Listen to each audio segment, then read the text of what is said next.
Bienvenue à toutes et à tous. Aujourd'hui, on aborde un sujet un peu délicat mais fréquent, les mycoses vaginales qui n'arrêtent pas de revenir. On s'appuie sur un article de supernutrition.fr pour essayer de comprendre pourquoi ça récidive comme ça et quelles solutions on peut envisager. Oui, l'article parle même d'un cycle infernal, et c'est vrai que ça peut vraiment impacter le bien-être. Exactement. Et souvent, la cause racine, ce serait un déséquilibre de la flore intime. Tout à fait. Alors pour commencer, c'est quoi exactement une mycose vaginale chronique? L'article dit au moins 4 épisodes par an. C'est ça, 4 épisodes ou plus par an. Généralement, c'est le champignon Candida albicans qui est en cause. Et les symptômes, bon, on les connaît un peu, démangeaisons, brûlures, ces pertes blanches assez épaisses. Oui, parfois même des douleurs pendant les rapports sexuels. Ça peut être vraiment invalidant, hein. Hmm. Et ce cercle vicieux dont on parlait, hein. C'est l'idée que chaque infection affaiblit un peu plus les défenses naturelles de la muqueuse vaginale. C'est pour ça qu'un diagnostic médical, c'est essentiel. Parfois, il faut un prélèvement pour être sûr. Pour confirmer que c'est bien un champignon et pas autre chose. Exactement, identifier la souche et puis différencier d'une vaginose bactérienne, par exemple, qui a des symptômes parfois similaires mais un traitement différent. D'accord. Alors, les causes possibles. L'article mentionne pas mal de choses. Les hormones, par exemple, grossesse, ménopause. Oui, ou même certaines pilules contraceptives ou un diabète qui n'est pas bien contrôlé. Tout ça, ça peut changer le pH vaginal. Ah oui, le pH. Oui, ça le rend moins acide et du coup, le candidat se sent plus à l'aise pour se développer, quoi. Logique. Et les médicaments? On pense souvent aux antibiotiques. Tout à fait. Les antibiotiques, ils sont efficaces contre les bactéries, mais ils tuent aussi les bonnes, les lactobacilles qui protègent. Mais il y a aussi les corticoïdes, certaines chimios qui peuvent jouer. Et puis, la flore elle-même, qui peut être fragilisée, ce qu'on appelle la dysbiose. C'est ça, la dysbiose vaginale. Quand les lactobacilles, nos gardiens naturels, sont moins nombreux ou moins efficaces, la porte est ouverte. Et qu'est-ce qui peut fragiliser ces lactobacilles? Le stress? L'hygiène? Oui, le stress chronique, c'est un facteur.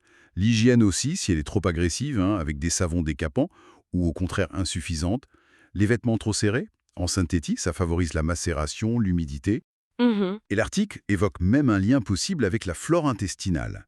Si l'intestin va mal, ça peut avoir un impact.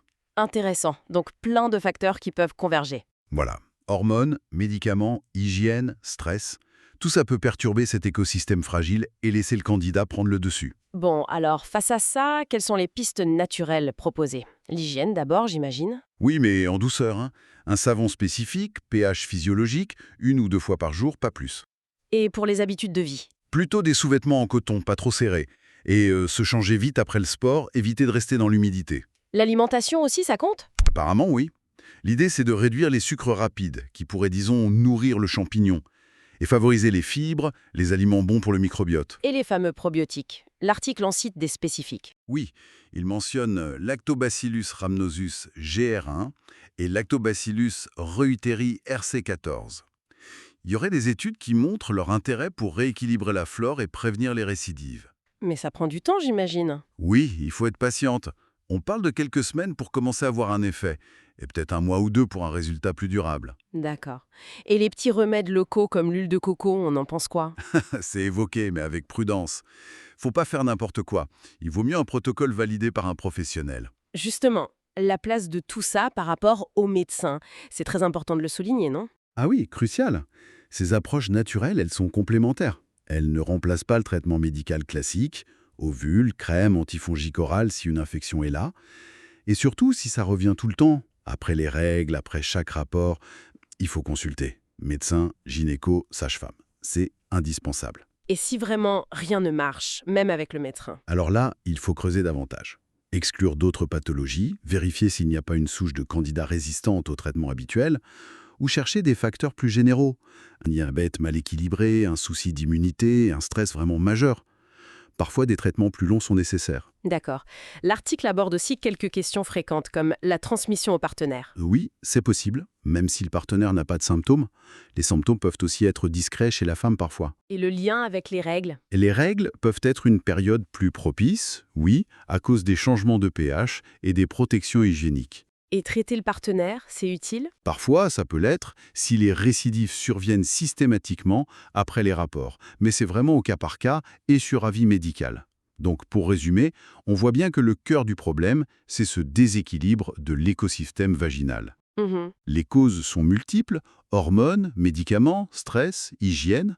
Du coup, l'approche doit être globale. Hygiène douce, alimentation, peut-être probiotiques, gestion du stress. Voilà, tout ça en soutien ou en parallèle d'un suivi médical qui reste la base, surtout si ça persiste. Alors, qu'est-ce qu'on retient de tout ça?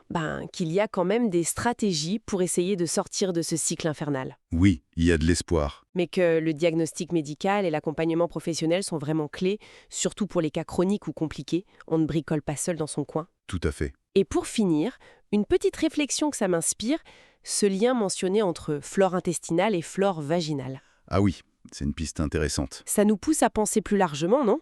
Comment l'équilibre de notre intestin, notre microbiote, pourrait influencer d'autres aspects de notre santé de manière parfois inattendue. C'est une excellente question. Ça ouvre pas mal de perspectives de recherche et de compréhension globale du corps humain. Voilà, une piste à explorer peut-être. Merci beaucoup pour cet éclairage. Avec plaisir.